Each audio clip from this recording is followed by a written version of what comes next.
Salut, c'est Marco de Top for Phone. Aujourd'hui, vidéo de test du Cat B15, un mobile original, tout simplement parce qu'il s'agit d'un mobile qui est un mobile IP67, une information sur laquelle je reviendrai d'ici quelques instants. Un téléphone que j'ai eu l'occasion de vous présenter récemment lors d'une vidéo de déballage de cette fameuse boîte. Alors aujourd'hui, on est bien sur la vidéo de test et il s'agit bien, comme d'habitude, d'un test qui va se découper en deux grandes parties. C'est très classique chez Top for Phone.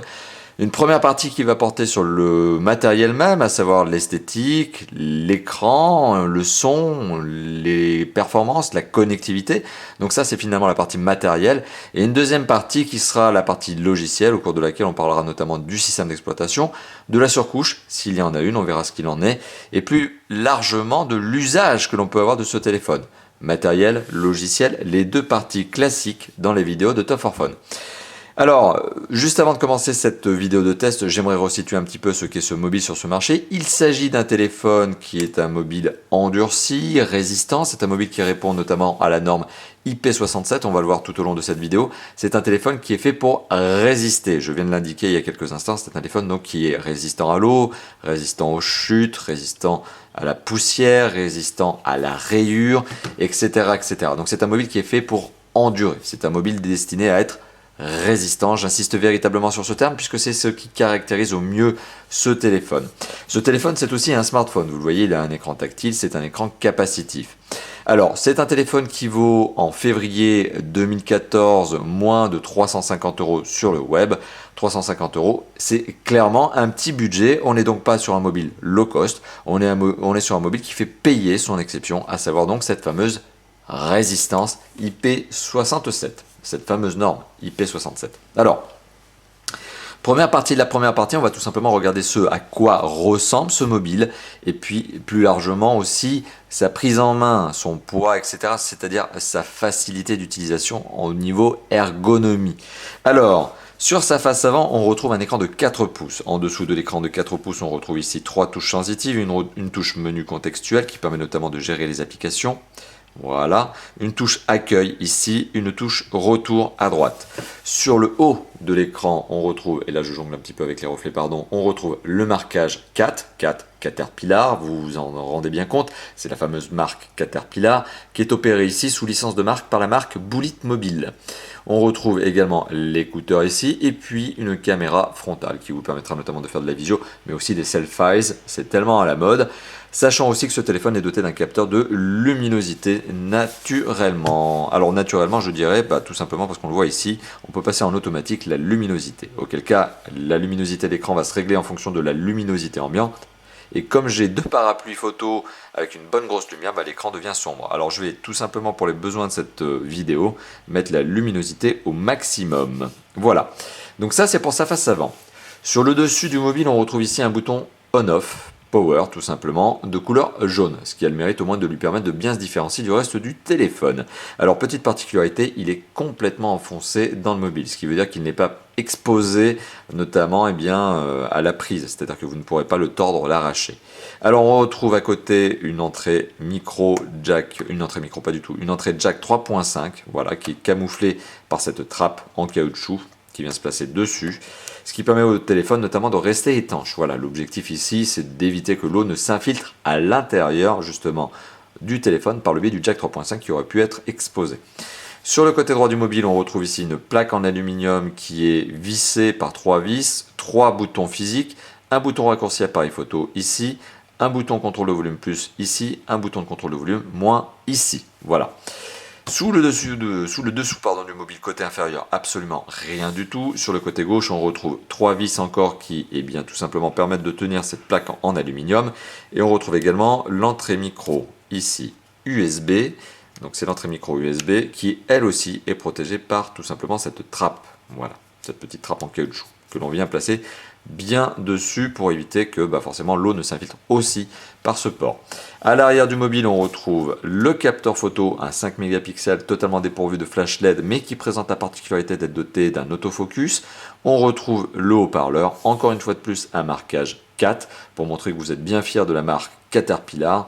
Un petit bouton de déverrouillage, verrouillage, tout simplement pour bien bloquer le cache batterie arrière qui peut être enlevé. parce que vous pouvez ainsi accéder à la batterie de 2000 mAh qui se trouve à l'intérieur du mobile, au double emplacement de carte SIM, parce qu'il y a bien 2 emplacements de carte SIM format classique, autrement appelé mini chez les opérateurs, et vous retrouverez également l'emplacement de la micro SD sous ce cache batterie micro SD qui n'est pas fourni avec le téléphone, j'insiste sur ce point.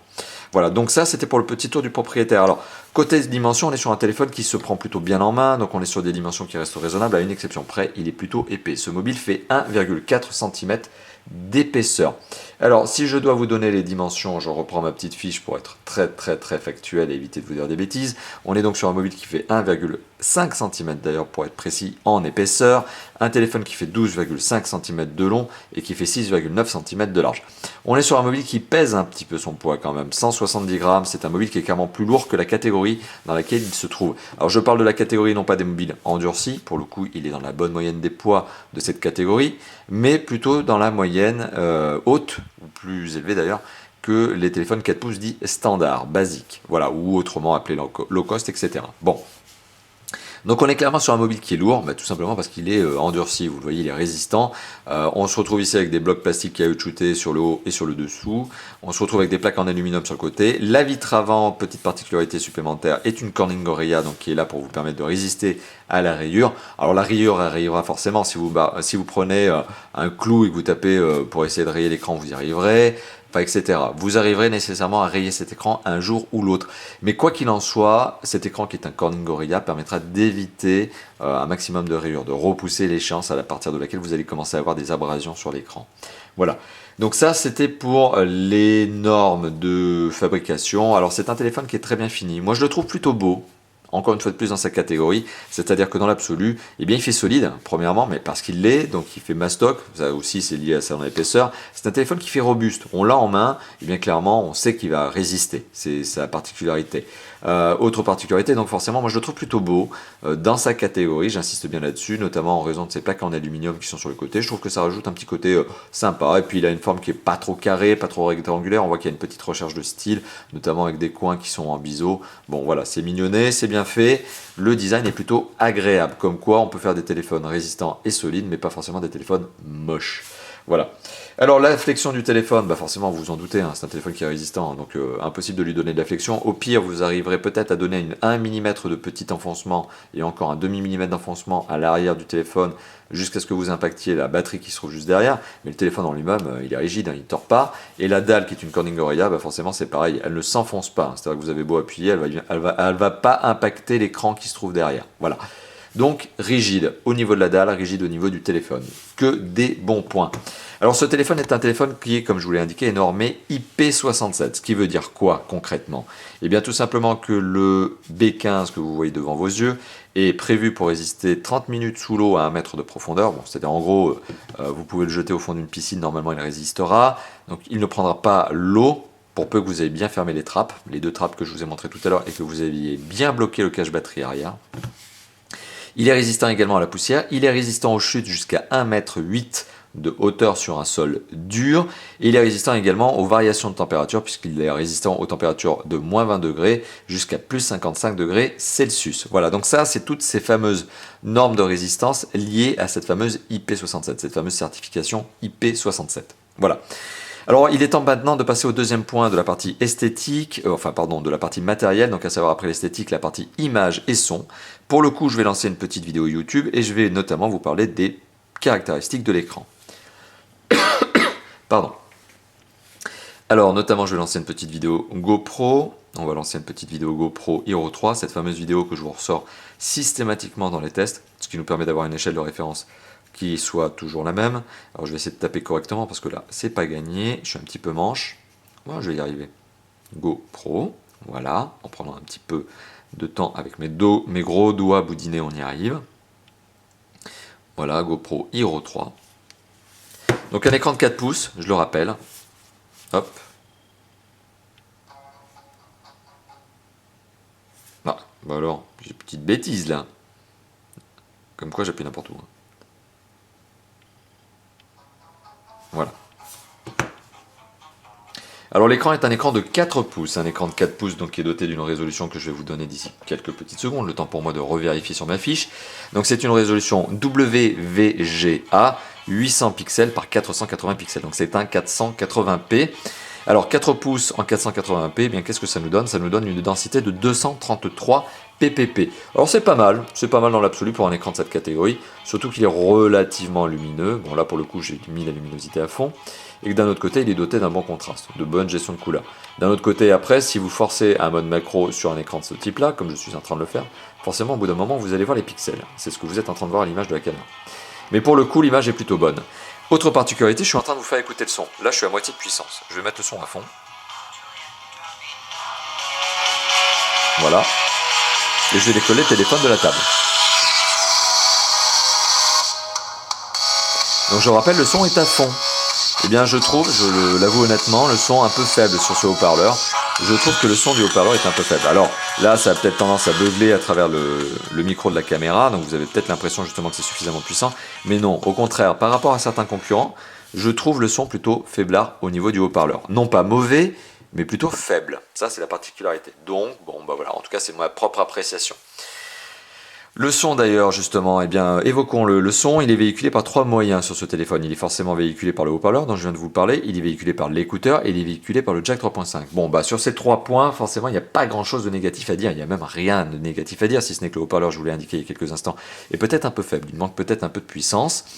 Mais l'écouteur lui donne un son qui est tout à fait convenable, c'est-à-dire que bah, lorsque vous êtes en conversation, vous entendez parfaitement votre interlocuteur, pour peu que vous soyez tous les deux dans des zones qui soient bien couvertes. Et le jack 3.5 qui bien il donne un son tout à fait normal, il n'y a rien à dire là-dessus. Donc côté son, il n'y a pas de mauvaise note, si ce n'est le haut-parleur qui est un peu faible en puissance. Ce qui est d'ailleurs un petit peu étonnant, puisqu'on aurait imaginé sur un téléphone comme ça, avoir un téléphone avec un haut-parleur bien puissant, pour écouter, pour être entendu notamment sur les chantiers. Bon, par exemple, mais bon, c'est pas le cas. Alors la dalle tactile, petite parenthèse, la dalle tactile, pardon, tout à l'heure je vous l'ai évoqué, c'est une Corning Gorilla. C'est une Corning Gorilla multipoint, certes, mais uniquement 2 points. Donc ce qui veut dire que bah, forcément elle est relativement réactive, là-dessus il n'y a pas de problème, mais vous manquerez peut-être, et encore c'est très relatif ce que je suis en train de vous dire, de précision par rapport à une dalle tactile multipoint qui pourrait être une 10 touches, une 10 points par exemple. Donc bon voilà, mais c'est pas grand chose, ça se ressent pas. En fait à l'utilisation régulière vous ne le ressentirez même pas. Voilà. Donc ça, c'était pour vous parler notamment eh bien, de l'image et du son. Alors il est temps maintenant de parler des performances, c'est la partie 3 notamment de la partie matérielle, et on va notamment regarder les scores. Alors sur Antutu, ce téléphone est doté d'un score, alors pour peu que l'application se lance correctement, voilà. Donc on est sur Antutu 4.0.3X, à savoir donc la version X, le score est de 8283 points, donc on va arrondir à 8300 points si vous me le permettez. C'est clairement le score d'un entrée de gamme. Mais a priori Antutu dirait que c'est un score d'entrée de gamme normal. Maintenant, on va lancer 2 autres applications. Alors, Quadrant est une application qui normalement va nécessiter d'être relancée en entier. Donc on va s'abstenir de relancer Quadrant en entier. Je vais juste vous donner le score, 2900 points. Bon, 2900 points sur Quadrant, c'est clairement le score d'un entrée de gamme. Là, il n'y a pas d'erreur. Alors, Epic Citadel est une application qui nous permet d'avoir un score en termes d'images par seconde. Combien d'images par seconde sont affichées sur cet écran avec ce téléphone sur une démo de jeu vidéo 3D? Alors une démo de jeu vidéo 3D qui n'est pas très gourmande en soi. Bon, alors je vais arrêter d'appuyer n'importe où, ça serait peut-être un peu mieux. Voilà. Une démo de jeu vidéo 3D qui n'est pas forcément la plus gourmande des démos 3D de nos jours, parce que c'est une démo qui est sortie il y a déjà près de 3 ans, je crois. Mais ça permet notamment de voir un peu la qualité graphique, notamment en jeu. Et ça permet notamment, eh bien pour le testeur que je suis, de tester le nombre d'images par seconde affichées par cet écran. Alors je vais vous donner le score parce que la démo est très longue à mettre en place. Il faut savoir que ce téléphone a eu 38 fps, ce qui lui permet d'avoir une image plutôt fluide. C'est plutôt satisfaisant.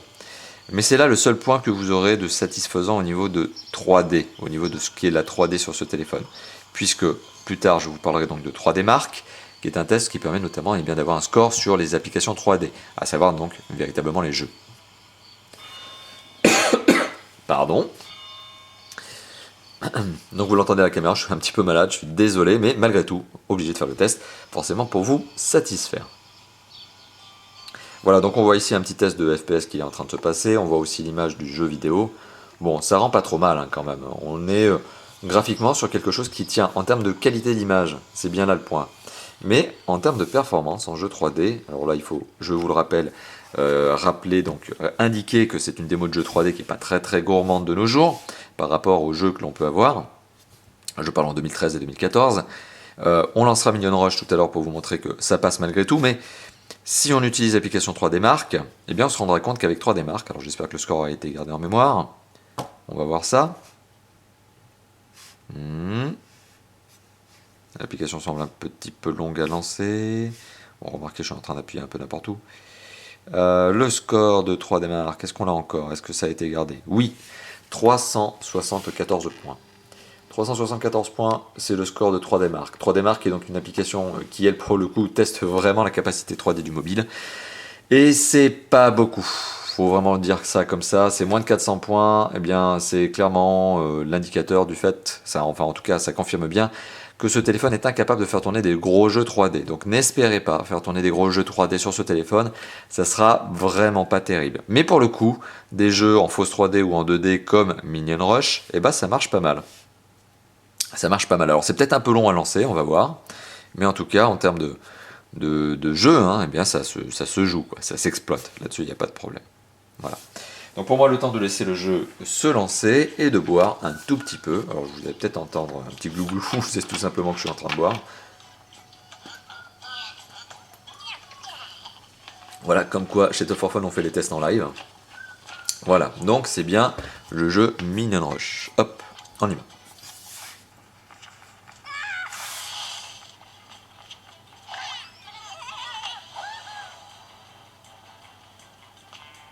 Alors donc vous l'avez vu, hein, le jeu se lance, il n'y a pas de problème.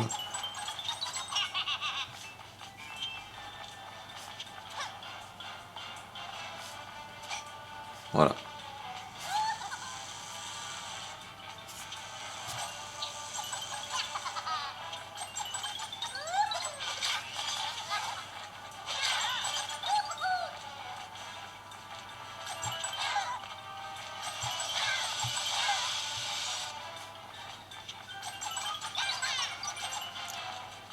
Voilà, donc petite séquence de jeu sur Minion Rush. Voilà. Hop. Et petite fin.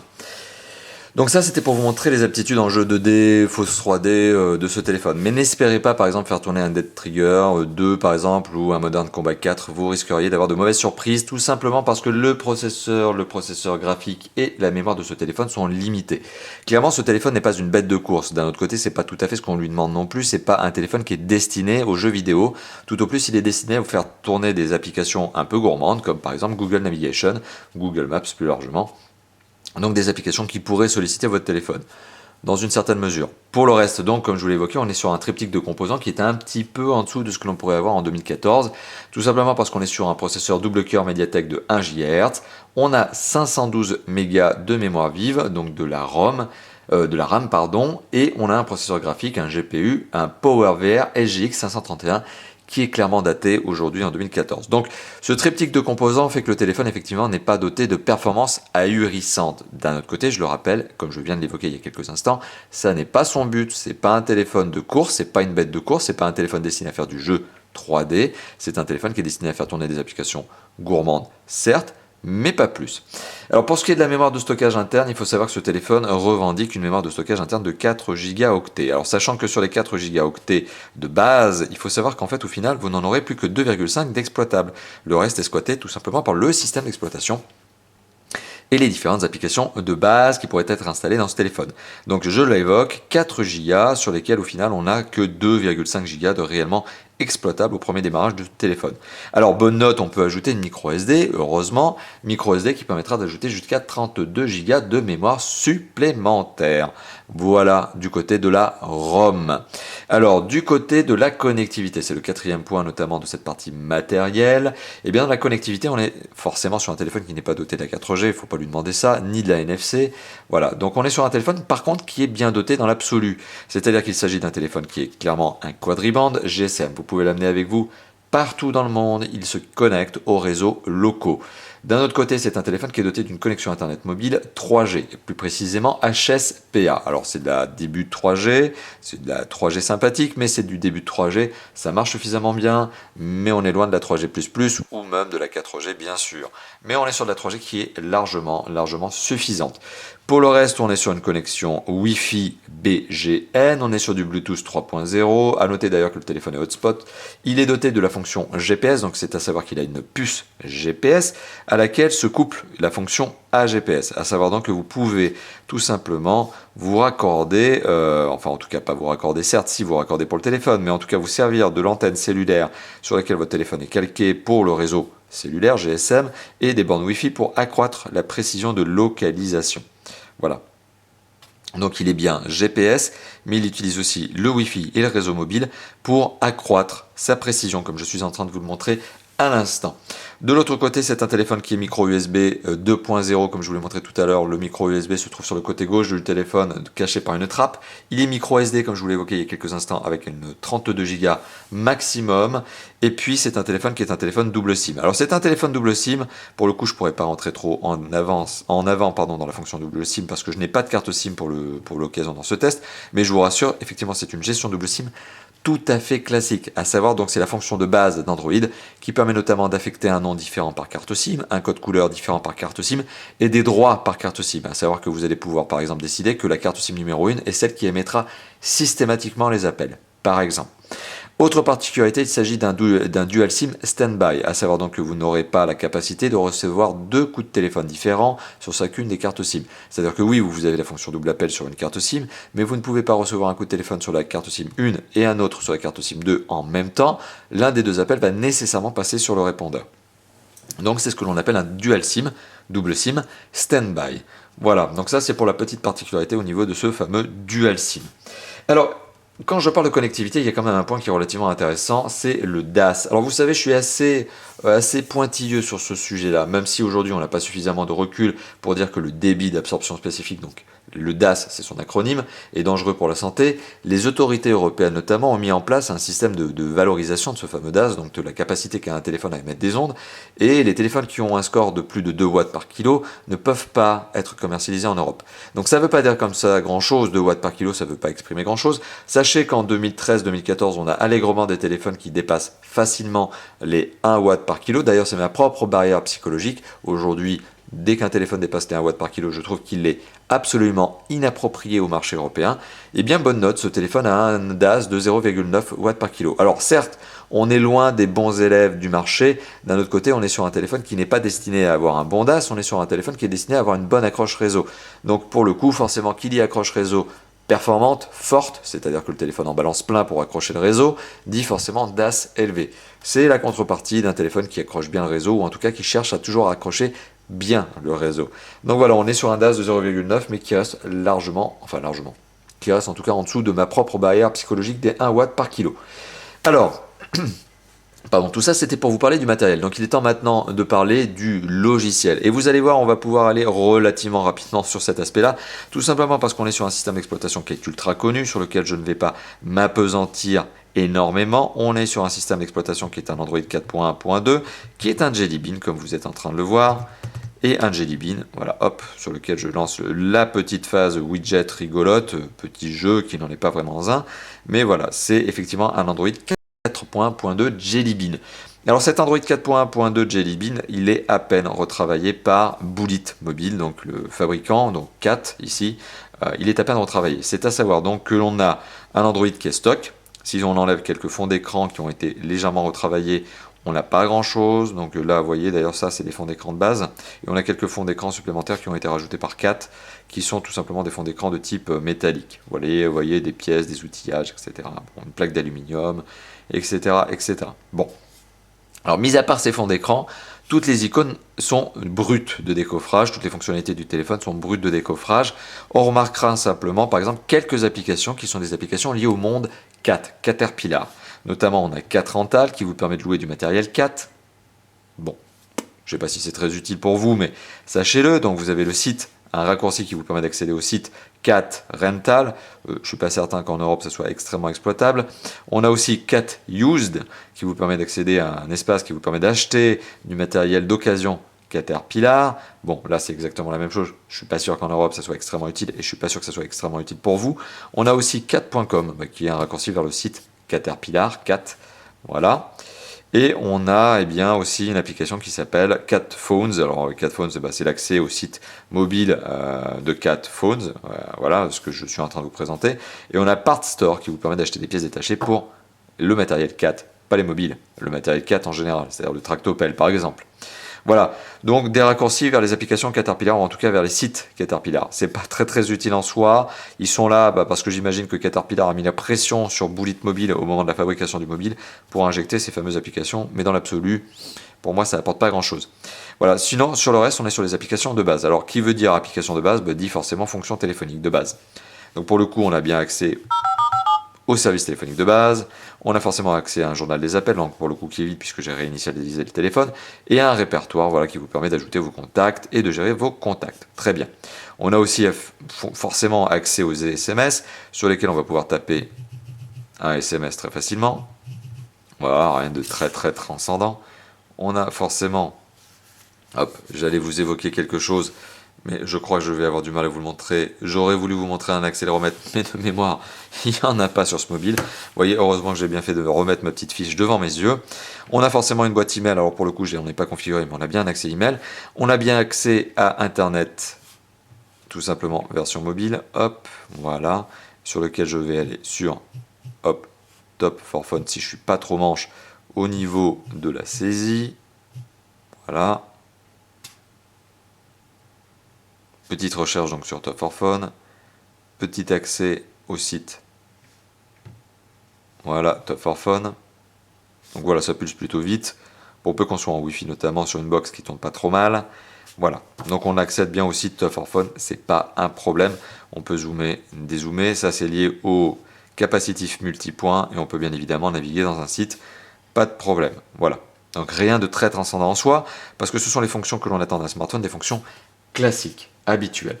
Voilà, donc là je vous ai parlé de ce qui est le système d'exploitation et l'absence même de surcouche, si ce n'est quelques fonds d'écran et quelques applications supplémentaires, il n'y a rien. On est sur un Android que l'on va appeler stock, à savoir donc brut de décoffrage.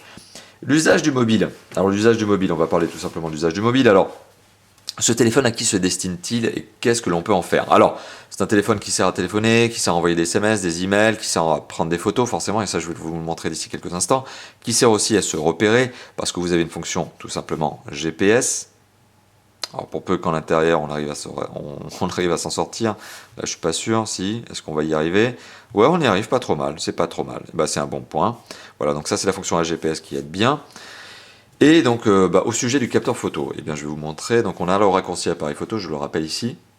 Il faut appuyer longtemps pour l'activer. Voilà. On a un capteur photo qui est doté d'un autofocus et qui prend des bonnes photos, enfin, en tout cas, correctes pour un 5 mégapixels, pour peu que vous ayez un peu de luminosité. On a un zoom numérique ici. On entend le capteur photo dont l'autofocus essaye de travailler. Le clac-clac que vous entendez, c'est les lentilles qui bougent. Voilà.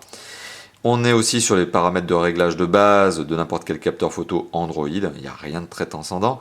Mais voilà, on arrive à prendre des photos qui sont correctes. Tout simplement correctes. On a aussi bien évidemment un mode vidéo aussi et un mode panoramique. Vous voyez toutes ces fameuses fonctions. Voilà. Et on va aller dans la galerie. Et la galerie est on ne peut plus normale. Donc les photos sont correctes, comme je l'ai évoqué il y a quelques instants. On a un bon autofocus qui est d'ailleurs débrayable. Les photos sont correctes pour peu que vous ayez de la lumière, parce qu'il n'y a pas de flash LED, déjà primo, et puis le capteur photo a tendance à vouloir chercher de la lumière au maximum, mais malheureusement vous n'en avez pas forcément beaucoup. Voilà, c'est ce fameux capteur photo, qui est un peu ancré d'ailleurs, vous le voyez, il y a un petit effet au niveau de la carrosserie, on voit qu'il est enfoncé dans le mobile. Donc ça aurait tendance notamment à nuire à sa prise de lumière. Bon, mais en tout cas ça le protège un petit peu mieux. Voilà, donc tout ça pour vous évoquer le capteur photo qui est, on va dire, correct. Voilà, tout simplement correct, qui prend des photos tout à fait logiques pour un 5 mégapixels d'une qualité tout à fait acceptable. Alors, autre point lorsque je parle de l'usage du mobile, c'est la batterie. Alors la batterie de ce téléphone, eh bien je vais être très factuel, un test tel que je vais vous l'exposer, donc lecture d'une vidéo sur YouTube, qualité maximale, à savoir donc de l'HD, mais sachant que le téléphone n'est pas HD, donc ça ne sera pas de l'HD, ça sera du 480p ou mieux. avec une luminosité d'écran à 50%, un son à 100%. Pourquoi le son à 100%? Parce que le son est très faible sur ce mobile, en haut-parleur. Toutes les connectivités allumées, ça aura consommé pour 12 minutes de lecture un peu moins de 4% de batterie. Ce qui veut dire que pour 12 minutes de lecture, pour 4% de batterie, si vous multipliez le tout par 5, vous obtenez à peu près 20% de batterie consommée pour 1 heure de vidéo. Ça vous donne une petite idée de l'autonomie du téléphone. 1 heure de vidéo, 20% de batterie, eh bien c'est pas mal, c'est dans la bonne norme. On est donc sur un téléphone qui a une bonne autonomie, qui clairement dépassera la journée avant d'être rechargé, sauf si vous êtes un gros accro au téléphone et que vous passez votre journée au mobile, en train d'appeler.